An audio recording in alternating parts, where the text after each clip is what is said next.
台中太平的中兴社区有真侪小型的工厂，主要拢咧做五金，所以就有真侪废铁甲废零件。这个做手的头家，就互这废五金新生命，做出着一件搁一件美丽作品。 五金师傅甲电动脚踏车无碍的零件改造红红，上阵疫情了后，搁一摆起飞。太平中兴社区举办第3届铁雕艺术节，甲无碍五金透过卡数和创意变做艺术品。最主要，我拢用一寡遐个，先讲人迄个电动体力啊，电动体力零件吼，来做。太平中心社区以前也是有很多烟厂、买烟厂。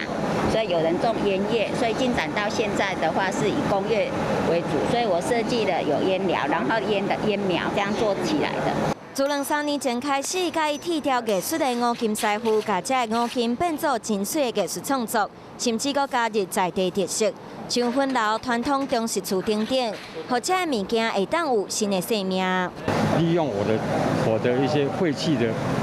材料，还有做 NG 的，把它组成一个意思说圣火的艺术品。